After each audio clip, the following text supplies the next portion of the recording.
we can record since this is team building. How are things going?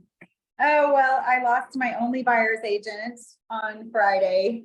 Oh. So now I'm hustling to try and keep up with all my leads. Okay. All right. Sorry, how do I stop sharing? I went ahead and did it, Nagar. Oh, you did. Thank you. I'm Yep. sorry. Okay. Why did she leave? Because she started a team with another girl who left here.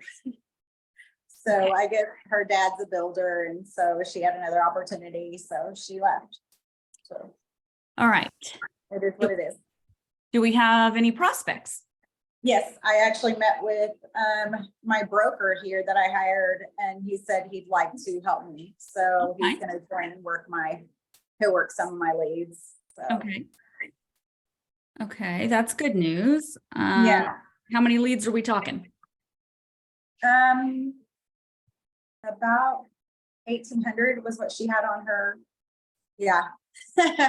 Yeah. She wasn't very good making phone calls.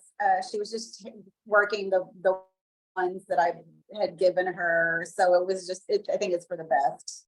Okay. Because I kind of felt like the calls weren't being made. She's like a true millennial, didn't want to pick up the phone, just sending emails and text messages, and whoever bit. But Okay. like I literally had an investor that has $900,000 cash to spend, and she was sending him like 6 houses every 5 or 7 days. I would have already spent the money. So I'm already like literally working it like crazy.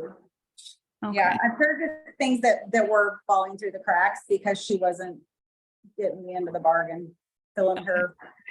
She was just taking the low hanging fruit, which is nice. Yeah, but there's a lot of other opportunity out there. Okay, so we've got somebody who's already jumping in, but that's a lot of leads. So based on that, we need at least a couple more, like right away, like day before yesterday. Okay.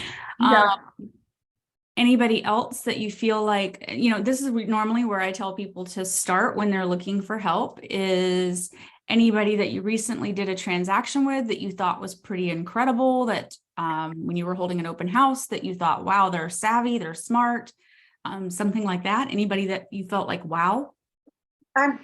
To be honest with you, I'm so gun shy because I just keep getting screwed over by these lazy buyer's agents. So I'm like almost wanting to do it. And because Ryan has been in the business as long as I have, and he's wanting to work it, I'm just willing to just split it with him just so I could get some stuff done without me doing it all. Okay. I'm not actively looking for somebody, but if somebody comes along, I'm certainly planned them in. But Vanessa, that's a lot of leads. Oh, I know. Yeah, I've been here since 10. I already have worked 17 of them, just trying to, it's just future pipeline. And that's the thing, is that I've got a big pipeline to fill. Like, it's already full. I just need people to stay in contact with them. What about, I know you have a VA, but is there a possibility of an ISA or someone that's just warming up leads?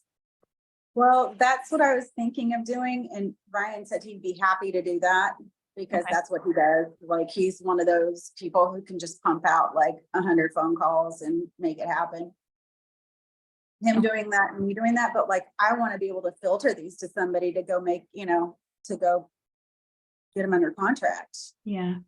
Well, there's a couple of different ways that I want you to start thinking about it, and you don't have to make a decision right now, but with that many leads, that means there's a lot that are just rotting on the floor, right? At this point. So a couple of different ways to think about it. There's ISA, which is just, even if it's part-time and you decide that maybe Ryan's not having to do that plus show houses or whatever that is, but someone who's just constantly making calls and keeping them warm until they're ready to like literally walk out the door. So you've got that. And then there's also a showing assistant, which is literally just paying, like in New York, we did it where we hired an agent. There's 2 kinds really. Thanks, Nagar. See you later. There's a couple of different agents that's great for. Newbie that's newly licensed, that's never done real estate before, that just wants to learn from somebody, right? But needs extra cash in the beginning, and we would pay them $25 a door. Which was great. Or there's someone who's maybe been in the business a long time, doesn't really really want to do business like they used to, and wants to earn some extra cash as well. And we just kind of put it out there like, hey, here's what we're looking for. And we were surprised by how many people were open to that. And we just created like a text group. And every time that we needed help, we were like, hey, we need help on Saturday, 5 houses, who's open? And at $25 a door, it was very affordable for us. It worked out really, really well because I hate to say that, but like anybody can open a door and show a house. But then we had very specific requirements, right? Like, here are the houses to be shown. You are to report back to us immediately on what the feedback was from each house. There was no negotiating, that like literally they did not do any negotiating or anything like that, but it allowed us to have our agents do the heavy lifting as far as contact with the other agent, negotiating, etc. I have a group in Atlanta that I'm coaching right now, and they're doing it at a really high level because listings are so short right now. They're able to get people in them super fast, where the actual buyer's agent or main agent or team leader is doing all of that like really important stuff, and showing agents are just getting them in the house as soon as humanly possible, right? Yeah. So another way of kind of making sure that you're not running all over creation, but we've got somebody who maybe can get them out there, and you're not spending your time in the car like an absurd time. And at $25 a door, that's not so bad. No, I really, I don't know. I'm just so gun shy right now that I'm like trying to like go like, I guess I'm just trying to protect me because I know it's you just are. been, it's just I know. been like a rotating door. Like, I know, but they don't all stop. Yeah, yeah. Well, most of them have though. They I know. like literally all my systems and they get everything and they go like, oh, I can do this on my own, and then leave. So like they usually leave after about a year, and that's like right when we start get up and like flowing. But Reagan had some problems getting stuff under contract and making it stick. And I know why. It's because she communicates ineffectively. And so I kept telling her, hey, you need to pick up the phone and call them. Don't ever give clients bad news over text. You need to call them. And, it just never set well with her. I don't know why she didn't grasp it. But then when she left, I was like, this is probably for the best. So, like, okay. But you also have to remember, Vanessa, that this will burn you out. Okay. Well, I'm like literally burnt. I know. I'm literally burnt from people just abusing me. And I'm like, okay, I'm done. So I'll just do it on my own and just have some humanity with myself and peace. And Ryan will help me with the things that I don't want to do. But and that's the thing is I told Cheryl, like, she went out of town and I literally put, 1.8 under contract. And so I'm like, how is she not converting these leads that are just coming to her? Well, here's the other thing that I want you to consider then, because this is something that, as opposed to letting things rot, because there's only so many hours in the day, and I do not want you mistreating yourself as a result of this, is refer things out. Yeah, that's what I'm starting to do. That's what I'm going to do with Ryan right here. Hi, Ryan. Walked in the door. Okay. And that is okay. Let some of that Yeah. go and refer it out, get the referral contract in place, and just say, hey, I'm willing to let some of this go. And at least, and by the way, referral fees are going up. So people are totally okay with a 30% referral fee right now.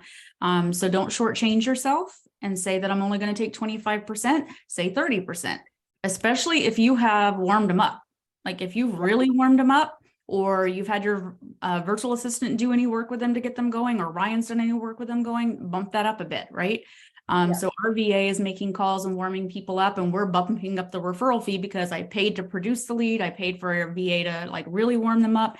So don't shortchange yourself in that. I'm wondering if I can get my assistant, because he's not doing as much admin work, get him to do some ISA work for me, because he is probably, what kind of training would he need for ISA training? Like, It's really not that bad. I mean, how comfortable is he on the phone? Really comfortable. He's super knowledgeable. Like, he's used to run an AT&T call center. He was a manager. Yeah, so he's amazing. Like, he does all of my social media. he works my KV core and he does all of my transactions. We only have 6 transactions going right now. So I'm sure he's like, oh, this is boring. Yeah, I mean, for the most part, it's really just script practicing, and you could do that with him for sure. I mean, there's like a billion scripts out there right now. And like I just created some the other day for our virtual assistant who was my assistant, and she's moved more into an ISA role of like really old leads, right? And like what we would say. But there's like a million scripts out there. I mean, Google it or Chat GPT it. But depending on who they are and what they are, right? Depending on if it's a new lead, if it's an old lead, if it's a FSBO or an expired or whatever it is. But usually if it's like a brand new lead, it's just that very first thing, like LP Mama, right? Location, price, motivation, you know, whatever it is, and getting really comfortable with it. And we just have her say she's our assistant, right? Yeah. Like, oh, hi, I'm calling on behalf of Vanessa Johnson at eXp Realty, and like getting that going and getting all of that information. Oh, great. Vanessa's going to give you a call now that we have all of this information, and make sure that, you know, we're going to set you up on a home search. I had her take all of the KV core training, right? So all of that's being done in the system. And as soon as they're ready and she's setting an appointment with an agent, that's when it moves on to the next step. So it's actually pretty easy to get somebody on the phone and making sure, but if they're not ready, she's managing it in KV Core. She's watching it. She's following up with the next phone call. This is when I'm going to call them again. And then she's hanging on to that person until they're like, oh, now I'm ready to talk to Vanessa or Ryan. Okay. So if he's not that busy right now, that's certainly something that in the background, he can kind of keep going. Now, we offer a bonus structure on it so that she's incentivized, right, to keep working that. So what does your bonus structure look like? So she's getting, here, let me just pause 1 second.